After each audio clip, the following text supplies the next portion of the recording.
强扭的瓜才是最甜的。怎么让一个对你不怎么主动的女人强行爱上你，甚至是主动倒追你啊？哎，这个是我今天要讲的一个屡试不爽的强男谋权术，叫做迷雾陷阱。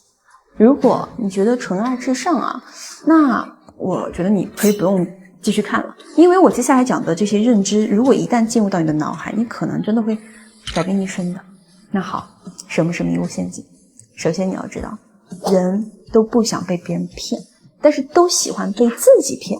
什么意思呢？就是你天天跟他说，哎，我就把你当朋友，你别多想。结果有一天你拎着个大几个 W 的这种礼物，然后一脸真诚的跟他表白，那好，这个时候女人一定会拒绝你的，并且她可能还会因此疏远你，然后翻正你，因为你在骗她。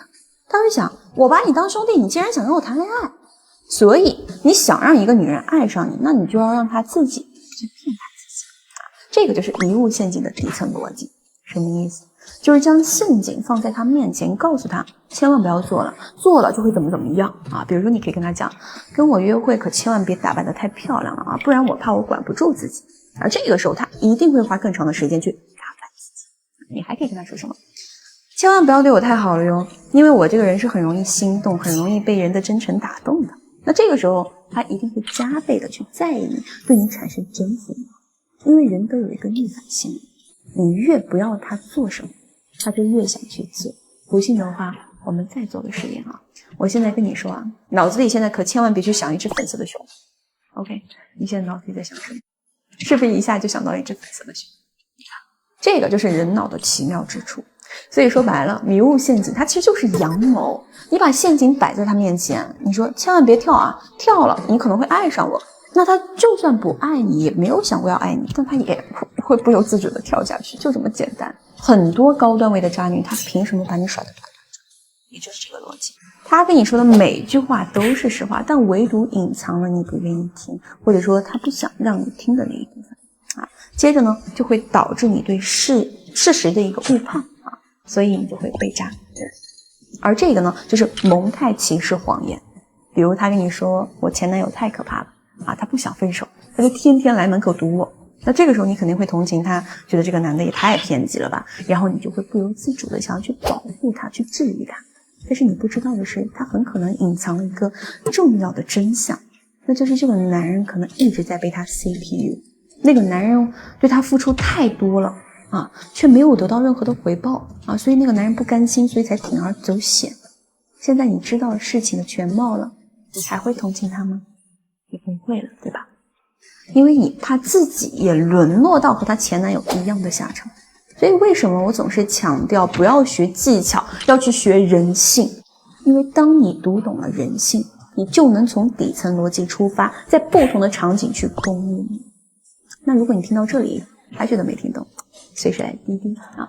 那我们再言归正传回来啊，刚才给你们讲完了这个渣女用蒙太奇式的这个底层逻辑啊忽悠你，对吧？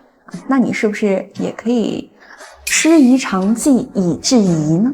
用同样的逻辑去攻略女人，对吧？比如在你们非常暧昧的时候，你可以热情一点，主动约她说，周六咱们一起吃个饭吧，有个惊喜要给你。那不管这个女人她对你是什么样的想法，哪怕她原本对你没有什么兴趣，她都拒绝不了一个未知的惊喜的，所以她就大概率会答应。那等到周五的时候，你再告诉她你临时有工作啊，你明天去不了了，并且你要告诉她，等我有时间了一定给你补上。相信我，她心里一定会有落差的啊，并且对你这个惊喜呢，也会一直保持期待的。而你什么都不用管，因为在他等不了的时候，他会忍不住的主动去邀约你，而这个时候你就占据了关系的主导地位。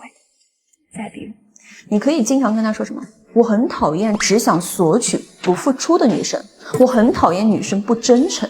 那女生听到这些话之后，就会下意识的跟自己对比，就算她没有索取，她以后也会更加的注意。